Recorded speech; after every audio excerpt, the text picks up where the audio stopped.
कभी कभी इम्तिहान होता है, कंपटीशन चल रहा होता है, हमें एग्ज़ाम में करना होता है और इस तरह के वर्गमूल के सवाल आ जाते हैं, हमको आते हैं फिर भी जल्दबाजी में हम गलत कर देते हैं। तो अगर इस तरह के सवाल हैं तो हम इनको बहुत तेज़ी के साथ कैसे कर सकते हैं। जैसे आप सिर्फ यहाँ पे गिनती देखिए और ये वर्गमूल है तो आप इसका वर्गमूल निकाल लीजिए। तो जैसे 196 है, आपको पता है कि ये 14 का है लेकिन दशमलव लगाने में गलती हो गई है ना। जैसे ये आपका है तो ये देखिए 21 का है, 21 गुना 21 मैं आपको दिखा देती हूँ। 1 और ये 2, 2 × 2, 2 × ये देखिए 441। तो ये किसका वर्गमूल है? 21 का।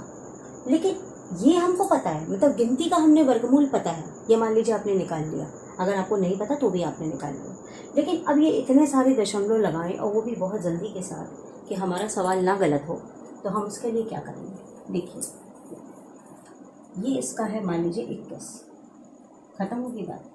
अब हमको दशमलव लगाना है। आप ये देखिए, ये हम वर्गमूल निकाल रहे हैं, यहाँ 2-2 के पेयर बन रहे हैं। तो यहाँ दशमलव कितने के बाद है? यहाँ पर आप 2-2 के पेयर बनाइए, एक ये पेयर बना, एक ये पेयर बना, दशमलव के बाद का। तो यहाँ पर 1 और 1 के 2, तो यहाँ पर आपका आंसर 14 है। आपका आंसर क्या है? 14। तो 1 गिनती 2 गिनती दशमलव, यानी इसका सीधा सीधा जवाब क्या हो गया? 0.14। बस खत्म। अब जैसे ये वाला आपका है तो आपको इसका पता है 21 होता है। अब यहाँ आप पेयर बनाइए, ये पेयर, ये पेयर, ये पेयर। तो आपके कितने पेयर बने? 1, 2 और 3। तो आपका जवाब क्या था? 21। और पेयर आपके कितने बने? 3 पेयर हैं। तो 1 गिनती, 2 गिनती और तीसरा लगा के ये दशमलव। ये बहुत आसानी से आप निकाल सकते हैं। इसी तरह से इसमें सवाल आते हैं, उनको भी हम कर सकते हैं। सबसे बड़ी दिक्कत क्या होती है कि पता होता है और दशमलव जल्दबाजी में गलत हो जाते हैं। धन्यवाद। वर्गमूल और घनमूल के बहुत सारे सवाल आते हैं और हमें बहुत जल्दी उनके जवाब करने होते हैं और जल्दबाजी में अक्सर वो सवाल गलत हो जाते हैं। जैसे मान लीजिए इस तरह से एक सवाल है, टाइप 1 में से कह सकती हूँ। यदि कोई गिनती है 10404, इसका वर्गमूल यानी स्क्वायर रूट 102 आ रहा है, ठीक है। तो आपसे कहा जाता है कि आप इस गिनती का मान बताइए, ठीक है। तो आप यहाँ ये देखिए कि ये गिनती सब पे लिखी हुई है 10404, 10404। यहाँ भी देखिए 10404, यहाँ भी 10404, लेकिन दशमलव सब अलग अलग जगह पर लगे हुए हैं और इस गिनती का मान है 102।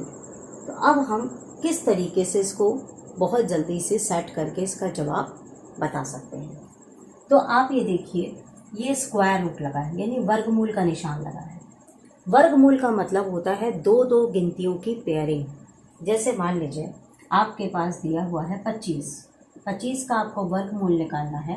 तो आप निकालोगे 25, 5, 5, फिर 5 और फिर 1, यानी आप पेयर करोगे इसको 5 × 5 और आपका आंसर आएगा 5। यानी जब ये वर्गमूल का निशान होता है तो आप 2-2 गिनतियों की पेयरिंग करते हैं, ये मुख्य बात है। इसी चीज़ को हम यहाँ पर अप्लाई करेंगे। देखिए किस तरह अप्लाई करेंगे। आपका ये पहली गिनती है, यहाँ पर आप देखिए 2 गिनती के बाद दशमलव है, तो मतलब 2 गिनती का मतलब 1 गिनती। जहाँ 2 गिनती है वहाँ पर 1 गिनती। तो आपका उत्तर क्या था? 102। तो आप बस सीधे इसके नीचे लिखिए 102 और ये 2 गिनती है तो 1 गिनती के बाद दशमलव। अब इसी तरह आप दूसरा सवाल देखिए, यहाँ पर आप 2-2 गिनतियों के पेयर बनाएंगे, ठीक।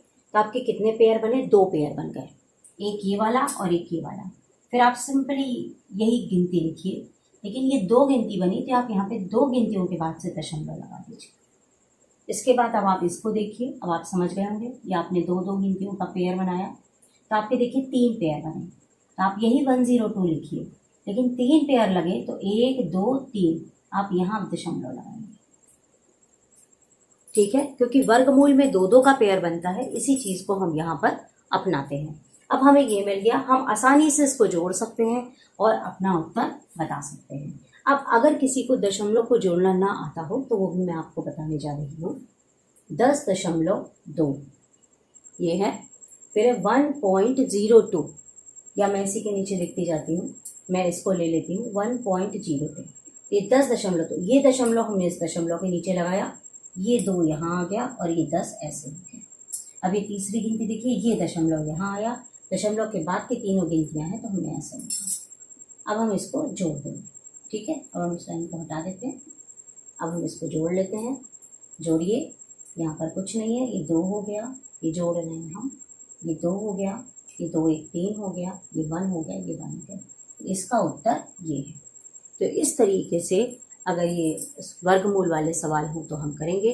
अब इसी चीज़ को हम देखने जा रहे हैं, अगर मान लीजिए घनमूल करके हो, यानी क्यूब रूट हो, इसी तरह दशमलव का, तो हम वो उसको किस तरह निकालेंगे।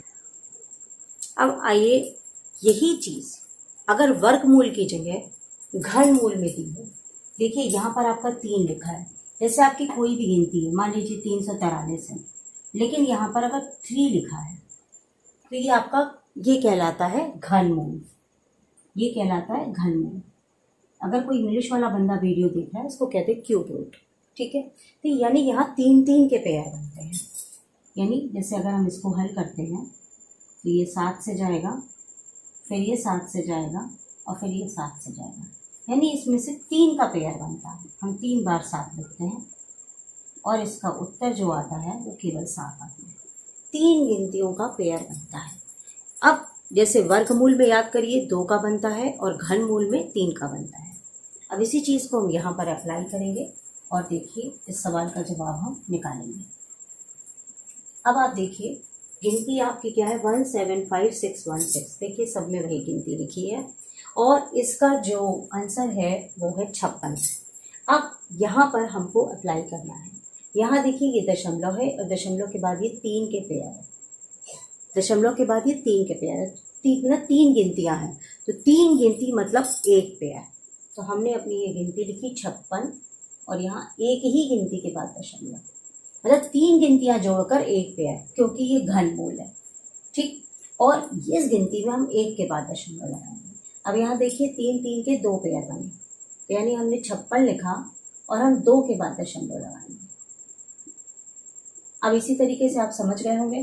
देखिए ये 3 का पेयर, ये 3 का पेयर, ये 3 का पेयर, यानी मेरे कितने पेयर बने, 1 2 और 3, यानी हमको 3 गिनतियाँ लेनी है, यानी 6 और 5 और तीसरी गिनती नहीं है तो 0 और ये दशमलव। तो इस तरीके से हम इसको हल कर लेते हैं बिना कुछ किए, बहुत आसानी से। अब हम इसको जोड़ेंगे एक के नीचे एक। तो मान लीजिए ये लिखा है 56 मतलब 5.6। अब ये है 0.56, तो दशमलव के नीचे दशमलव, ये 5 और 6, फिर दशमलव के नीचे दशमलव, 0 5 और 6। अब इसके बाद हम बहुत आसानी से इसको जोड़ लेंगे, 6 6 5 11, 6 6 12, 5 1 6, तो हमारा उत्तर आ गया 6.216। तो इस तरीके से हम सवाल करते हैं। और भी वीडियोस देखने के लिए आप हमारा सोनिका आनंद एकेडमी का ऐप डाउनलोड कर सकते हैं। Thank you.